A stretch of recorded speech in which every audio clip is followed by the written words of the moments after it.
ওগো প্রিয়, তুমি তো একদিন আমাকে বলেছিলে তুমি আমাকে হারাতে ভয় পাও।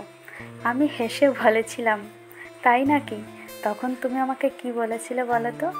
বলেছিলে তুমি যদি আমাকে খুব ভালোবাসো তাহলেই এই কথার মানেটা বুঝবে। আরও বলেছিলে ঝগড়া হোক কিন্তু বিচ্ছেদ কখনো হবে না। এই শব্দটা যেন আমাদের মাঝে আর না আসে।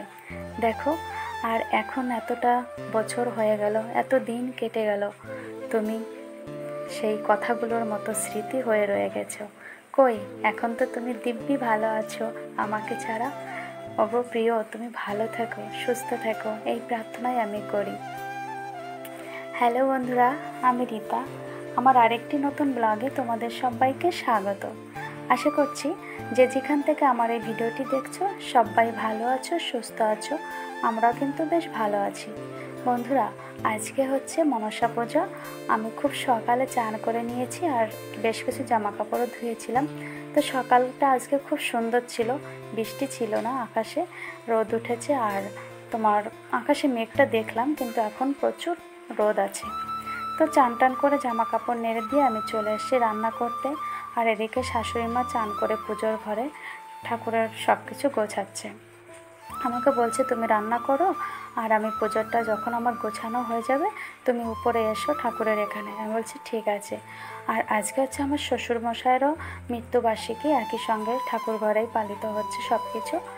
দেখো বন্ধুরা, আজকে যেহেতু বাড়িতে পুজো তাই আমি মাছ রান্না করছি না, আজকে নিরামিষ খাবারই হবে।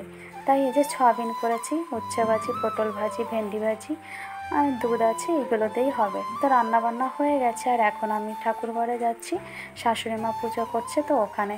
তো শাশুড়ি মা বললো বৌমা আমার গোছানো হয়ে গেছে, এখন শঙ্করধ্বনি উলুধ্বনি দিলেই ঠাকুরের পুজোটা কমপ্লিট হবে।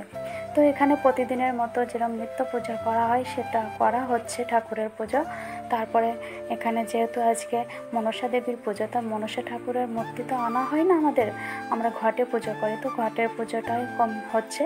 আর এদিকে আমার শ্বশুরমশাই যেহেতু তিনি পরলোক গমন করেছেন, তাই আজকের দিনে ওনার ফটোটা সামনে এনে ফুল জল দিয়ে পুজো করা হচ্ছে, যেটা আমরা প্রতি বছর ওনার মৃত্যুদিনে এই কাজটা আমরা করে থাকি। তো পুজোটা হয়ে যাচ্ছে আর এদিকে আমার ছেলে স্কুলেও যাবে, তো ওকে আমি খেতে দেওয়ার জন্য নিচে চলে আসছি। আর টিনা সোনাও দেখো ডাকাডাকি করছে। তো চলো বন্ধুরা, আজকের ব্লগটি তোমাদের কেমন লাগছে, খুব ছোট্ট সংক্ষেপিত ব্লগ। তো চলো, ভালো থেকো, সুস্থ থেকো, দেখা হচ্ছে আবারও পরবর্তী ব্লগে।